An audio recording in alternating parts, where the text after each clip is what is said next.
10 ಮತ್ತು 11ರಂದು ಭಟ್ಕಳ ತಾಲೂಕಿನ ಬೈಲೂರು ಕರ್ನಾಟಕ ಪಬ್ಲಿಕ್ ಸ್ಕೂಲ್ನಲ್ಲಿ ನಡೆದ ತಾಲೂಕು ಮಟ್ಟದ ಕ್ರೀಡಾಕೂಟದಲ್ಲಿ ಆನಂದ ಆಶ್ರಮ ಪ್ರೌಢಶಾಲಾ ವಿದ್ಯಾರ್ಥಿಗಳು ಅತ್ಯುತ್ತಮ ಪ್ರದರ್ಶನ ನೀಡಿ ಜಿಲ್ಲಾ ಮಟ್ಟಕ್ಕೆ ಆಯ್ಕೆಯಾಗುವ ಮೂಲಕ ತಾಲೂಕಾ ವೀರಾಗ್ರಣಿ ಪ್ರಶಸ್ತಿ ಪಡೆದುಕೊಂಡಿದೆ.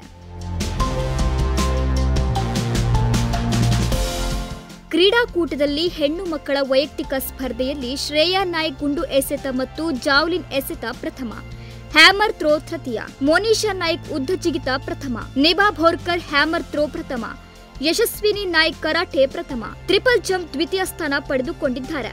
ಗಂಡು ಮಕ್ಕಳ ವೈಯಕ್ತಿಕ ಸ್ಪರ್ಧೆಯಲ್ಲಿ ಇಲಾನ್ ಗುಂಡು ಎಸೆತ ಪ್ರಥಮ, ಶಿವಪ್ರಸಾದ್ ನಾಯ್ಕ್ ಚೆಸ್ ಪ್ರಥಮ, ಬಿವಿ ರಾಹುಲ್ ಕರಾಟೆ ಪ್ರಥಮ, ಯಶಸ್ ಮೊಗೇರ್ ಕರಾಟೆ ಪ್ರಥಮ, 400 ಮೀಟರ್ ಓಟ ತೃತೀಯ, ಕುಮಾರ್ ವಜ್ರ ನಾಯ್ಕ್ ಕರಾಟೆ ಪ್ರಥಮ, ಅನುಮ್ ಕರಾಟೆ ಪ್ರಥಮ ಪಡೆದುಕೊಂಡಿದ್ದಾರೆ. ತಾಲೂಕು ಮಟ್ಟದ ಗುಂಪು ಆಟಗಳಲ್ಲಿ ಬಾಲಕರ kabaddi, ball badminton, shuttle badminton ಪ್ರಥಮ ಸ್ಥಾನ ಗಳಿಸಿದ್ದಾರೆ.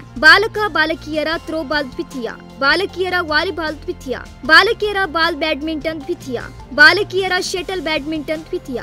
ಜಿಲ್ಲಾ ಮಟ್ಟಕ್ಕೆ ಆಯ್ಕೆಯಾದ ವಿದ್ಯಾರ್ಥಿಗಳಿಗೆ ಮತ್ತು ತರಬೇತಿ ನೀಡಿದ ದೈಹಿಕ ಶಿಕ್ಷಕರಾದ ಮಹೇಶ್ ನಾಯ್ಕ್ ಇವರಿಗೆ ಕಾಲೇಜಿನ ಪ್ರಾಂಶುಪಾಲರು ಹಾಗೂ ಆಡಳಿತ ಮಂಡಳಿ ಶ್ಲಾಘಿಸಿದ್ದಾರೆ. ಉದಯ್ ನಾಯ್ಕ್, ನುಡಿಸಿರು ನ್ಯೂಸ್, ಭಟ್ಕಳ.